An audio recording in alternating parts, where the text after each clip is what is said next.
Let me tell you something that the Western media is not going to tell you. And they are not going to tell you because, frankly, they cannot afford to.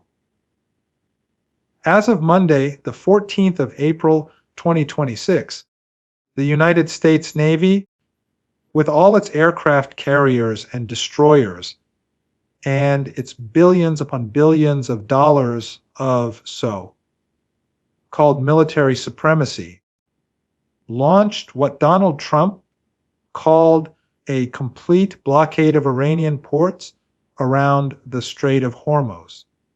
And within hours, a Chinese sanctioned tanker sailed straight through it. Let that sink in for a moment. The most powerful navy in the history of the world announced to the entire planet that it was shutting down one of the most critical waterways on Earth, and the very first ship that came along basically ignored it. That is where we are today. That is the reality that no anchor on CNN or the BBC or Fox News is going to sit down and actually explain to you honestly. And that is exactly what we are going to do right now. So stay with me, because what is happening right now in the Persian Gulf and around the Strait of Hormuz is not just a military story. It is not just an energy story. It is the story of the slow, painful, and very public unraveling of American imperial power in real time, and every single development in the last 72 hours has made that more obvious, not less.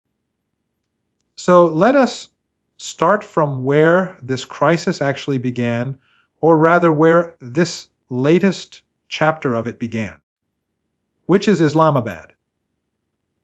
The Americans sent J.D. Vance, their vice president, to Pakistan for negotiations with Iran. And I want you to think about what that represents for a moment, because it is actually quite remarkable.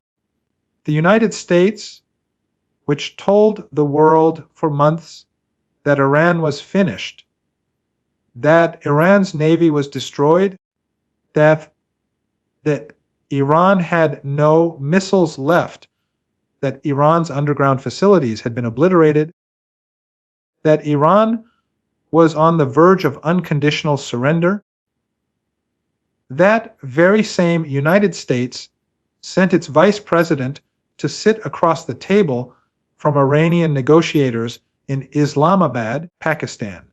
And they were there for 21 hours. 21 hours. If you had already won the war the way they claimed, why are you sitting in Islamabad for 21 hours trying to reach an agreement with the people you supposedly defeated?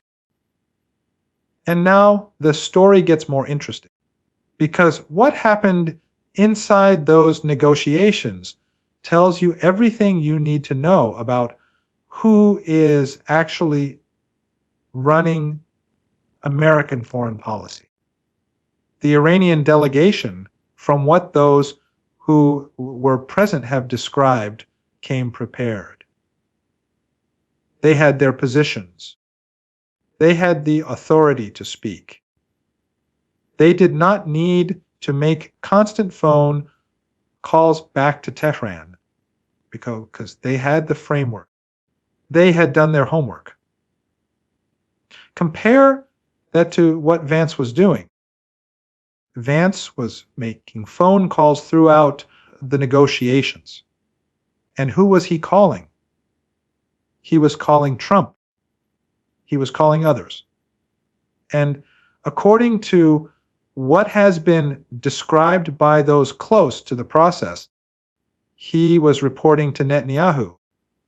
The Prime Minister of Israel was receiving updates from the American Vice President during negotiations between America and Iran. Netanyahu, who had absolutely no formal role in those talks, was effectively sitting at the table through Vance. And when you understand that the sudden shift in American behavior near the end of the Islamabad talks makes complete and total sense. Things were moving forward. There was progress being made. And then suddenly, near the end of the day, the American position changed dramatically. Vance walked away, and then he went on American media and said, Iran did not meet their demands. Iran was insisting on nuclear weapons, which was, of course, a lie, and we know it was a lie because Joe Kent said so in his own resignation letter. He said clearly that Iran was not moving toward nuclear weapons. So Vance lied. And Netanyahu got what he wanted, which was no deal. Now, Trump came out on Sunday and announced this blockade. And in typical Trump fashion, he made it sound like the entire Strait of Hormuz was being shut down by the United States Navy. He wrote that the Navy would blockade any and all ships trying to enter or leave the Strait of Hormuz. And of course, the markets reacted. Oil prices surged, and the Western media went into a frenzy about American power projection. But then, very quietly, U.S. Central Command issued a clarification. The blockade, they said, would only apply to vessels going to and from Iranian ports. It would not impede freedom of navigation for vessels transiting the strait to and from non-Iranian ports. So immediately the grand proclamation became something much more limited and much more complicated. And here is why it is complicated. Iran has missiles. Iran has fast attack boats hidden in tunnels along the Persian Gulf coastline. Iran has air defenses. Iran has capabilities that mean the U.S. Navy cannot simply park itself 15 miles off the coast of Bandar Abbas and start boarding ships.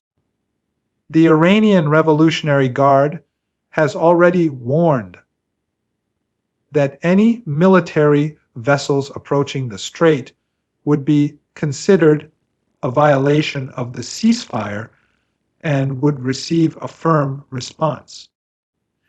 And we already know from the Islamabad talks themselves that when two American destroyers tried to enter the Persian Gulf, the Iranians warned them with drones and they turned back. The USS Frank E. Peterson and the USS Michael Murphy guided missile destroyers had to reverse course because Iran made clear what the consequences would be. So now you have the U.S. Navy trying to enforce a blockade from a distance. And as any serious analyst will tell you, trying to enforce a maritime blockade from 1,000 kilometers away is not a blockade. It is a performance. A very expensive and potentially dangerous performance, but a performance nonetheless. A Chinese sanctioned tanker, the Rich Starry, already passed through the strait. A ship registered in Comoros went through. And the IRGC has made absolutely clear that Iranian ships will move when Iran decides they move, not when Trump decides. Now, I want to spend a moment on something that is being completely underreported in the Western press, which is the question of who actually suffers from all of this. Because Trump and his administration want you to believe that this blockade is going to strangle Iran economically and force Tehran to the negotiating table on American terms. But let us look at the actual reality. Iran borders 15 countries. It has land borders with Pakistan, Afghanistan, Turkmenistan, Azerbaijan, Armenia, Turkey, and Iraq. It has the Caspian Sea connecting it to Kazakhstan and Russia. Before this war even began, Iran was already shifting its trade patterns. It moved its rice imports from India to Pakistan. It began running energy through land border crossings. It was preparing for exactly this scenario because Iranian planners are not naive. They understood from the very beginning that the Americans would try a siege, and they positioned themselves accordingly. Iran also produces roughly 90% of its own food domestically. It has mountains, it has rivers, it has agricultural land, it has forests. It is not Saudi Arabia or Qatar, where everything comes from outside and the entire population lives on imports. Iran is a country roughly the size of France, Germany, and Britain combined. You cannot strangle a country of that size and that level of self-sufficiency with a naval blockade that you cannot even fully enforce because your ships are afraid to get within missile range of the coastline. And meanwhile, who is actually being hurt? The answer is everyone else.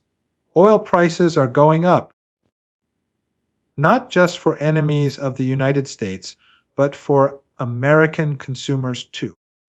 The Iranian parliamentary speaker Ghalibaf said it perfectly on social media when he told Americans to enjoy their current gas prices because they are going to be nostalgic for $4 and $5 gasoline very soon. He is not wrong. And the broader picture is even more alarming. This is not just an oil crisis. This is a fertilizer crisis. This is a petrochemical crisis. This is a financial crisis for the Persian Gulf states themselves. The very proxies that the United States claims to be protecting.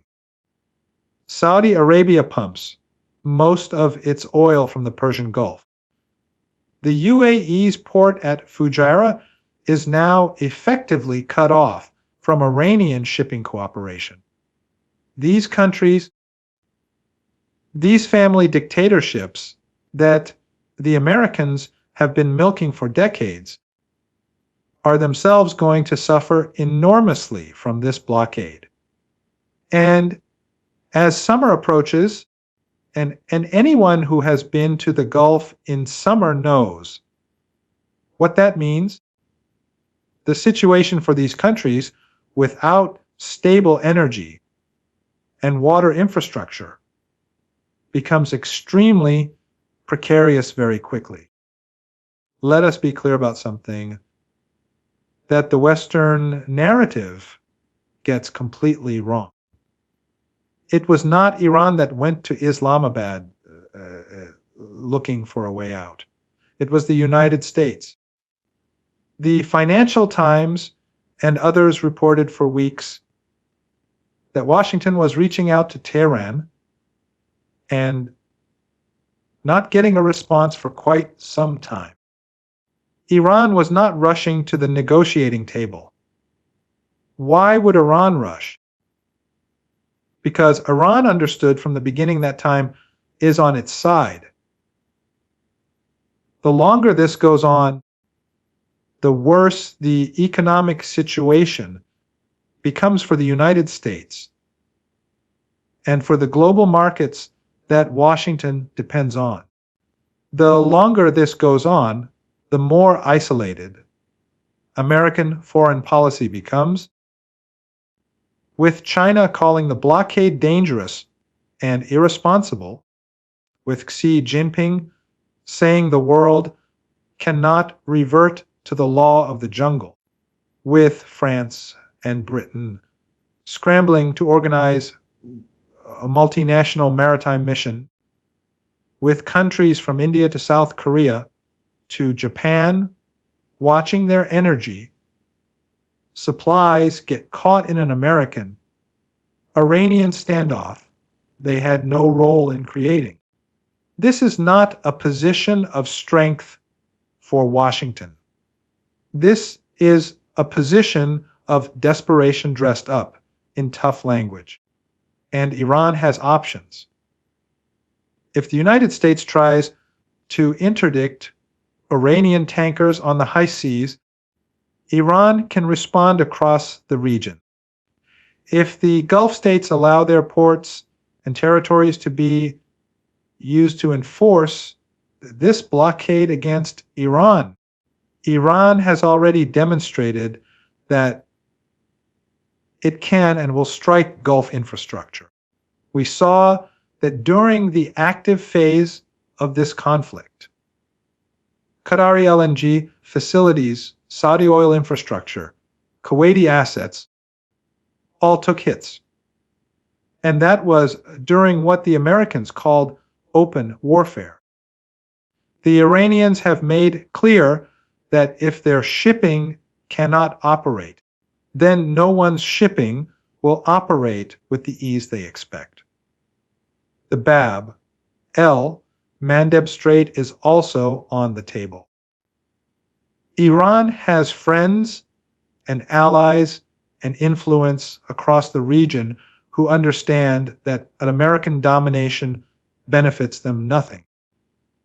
Now, I want to step and talk about something bigger here, because the Islamabad collapse and this blockade are symptoms of a much deeper problem in American foreign policy, which is the complete capture of that policy by the Zionist lobby and the Israeli regime. And I know that phrase makes some people uncomfortable, but I am not going to apologize for saying what is evidently true based on what we have witnessed. Joe Kent, in his resignation letter, made it clear. He said, Iran was not pursuing nuclear weapons. He said the intelligence did not support the administration's narrative. And yet Vance went to Islamabad and told the Iranians and the world that Iran's insistence on a nuclear program was the sticking point, which means he lied about the intelligence. He lied at the direction of people whose interests are not the interests of the American people. Think about what that means. The American vice president flew to Pakistan, sat across from Iranian negotiators for 21 hours, was on the phone with Netanyahu during those negotiations, and then walked away and blamed Iran for the failure, based on a nuclear weapons claim that his own intelligence community knew was false. And the Western mainstream media reported all of this essentially without question. The Washington Post ran an opinion piece so extreme that people present at the Islamabad negotiations were genuinely afraid their plane would be struck on the way home. They They took a different plane. They landed in Mashhad instead of Tehran. They took trains back. This is what we are dealing with. A media apparatus that does not just look away from war crimes, but in some cases actively encourages them. And Lebanon. We must talk about Lebanon. While all of this focus is on the Strait of Hormuz and the Iran negotiations, Israel continues to conduct what can only be described as a genocide in Lebanon. More than 2,000 people killed since March alone, according to Lebanese authorities. Ambulances being targeted by Israeli drones. The Lebanese Red Cross losing medics. 57 health workers killed in 6 weeks. Apartment blocks being demolished. Double tap attacks on rescue teams. And the Western media calls these Hezbollah strongholds. Journalists on the ground in Beirut who have full access, unlike Gaza, who cannot claim they don't know what is happening, are filing reports that call residential neighborhoods Hezbollah targets because their editors back in London or New York or Washington change their copy before it goes out, and none of them resign. None of them push back publicly. They all collect their salaries, and they all carry the blood of Lebanese civilians on their hands just as surely as the people who press the buttons. So where does this go from here? The ceasefire that Trump announced is hanging by a thread. CNTFIAM says the blockade is fully implemented. Iran's IRGC says any military vessel approaching the strait is a violation of the ceasefire and will be met with a firm response. Trump is reportedly considering resuming limited strikes on Iran. Netanyahu wants escalation because Netanyahu has always wanted escalation. Because escalation means he does not have to answer for Gaza, does not have to answer for Lebanon, does not have to answer for any of it as long as the region is in flames and the Americans are consumed by the conflict. But here is what I believe and what I think the evidence supports. Iran is not going to collapse. Iran is not going to surrender. Iran has, as has been noted repeatedly, come out of 40 plus days of facing the combined military might of the United States and Israel from an impossible position, and not only survived, but actually improved its battlefield situation over the course of the conflict. After 40 days of war, Iran was firing more missiles with more devastating consequences than at the start of the conflict. That is not a country that is being defeated. That is a country that is being underestimated by people who fundamentally do not understand it. The Orientalist assumption that you kill the leader and the whole system collapses, that you cut off the ports and the population revolts, that you bomb enough things and people break, has been proven wrong everywhere it has been applied. It was proven wrong in Iraq eventually. It was proven wrong with Cuba over decades. It was proven wrong with Russia over sanctions. And it is being proven wrong with Iran right now. The people who went to Islamabad, The men and women on that delegation who knew on the way home that there was a realistic chance their plane would be struck, who took a different aircraft, who flew to Mashhad instead of Tehran, who traveled back by different means, not a single one of them said they would stay behind. Not a single official resigned during the entire war. Not a single commander disappeared. The state held. The military held. The people held. And in Pakistan, in the hotel, in the restaurants, with the drivers, with everyone they encountered, those Iranians were treated as heroes. Not because Pakistan supports every Iranian policy, but because the region understands who the aggressor is and who is resisting.